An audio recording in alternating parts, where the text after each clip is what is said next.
қараңыз, бізде хамза қай жерге шығады? Алқымның төмен жағында, яғни лақтыру арқылы и.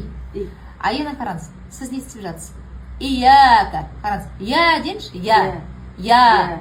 Сіз не қолданып жатсыз? Тамақ қолданып жатсыз? Я. И. Тамақ дүрілдеп тұрғанын сіз тұрсыздар. Сіз қазір тамақпен жұмыс жасап жатсыз. А енді я әріп мақаржы қай жерде? Ол тілдің ортасын, таңдайдың ортасына тигізу арқылы шығады. Қараңыз, жа. Тілдің ортасына кетті. Ша. Сіз тұрсыздар тілді ортасын жоғарға қарай тартылып тұр да, көтеріп. Мынауды я. Не и, а и.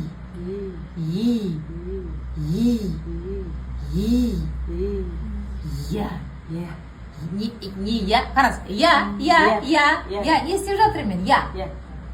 Жанат апа, что я делаю? Нет. Я. Это у меня не болып тұр. Алқым жұмыс жасап тұр қазір. Я. А мен не бұл, қандай мақраж болу керек бұл? Я. Тілдің ортасын. Я. Не я, а я. Ана орысша не бар ғой? Е әріп бар ғой? Қара, айтып тұршы. Е. Еще андай бір кішкене нағылы. Е. Вот, сіз дұрыста тілдің ортасын. А енді дәл солай.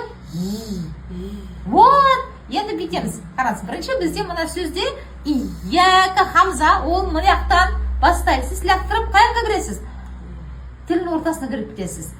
Ияк, мана и дейсіз. Во, машалла.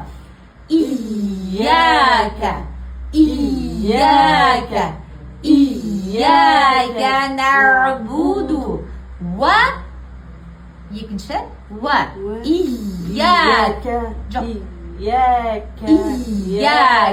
Тағы да. Машалла, тағы да. И емес, не и емес. Ол просто сіз тұншығып жатсыз. Шәнді қояқтар. Қараңыз.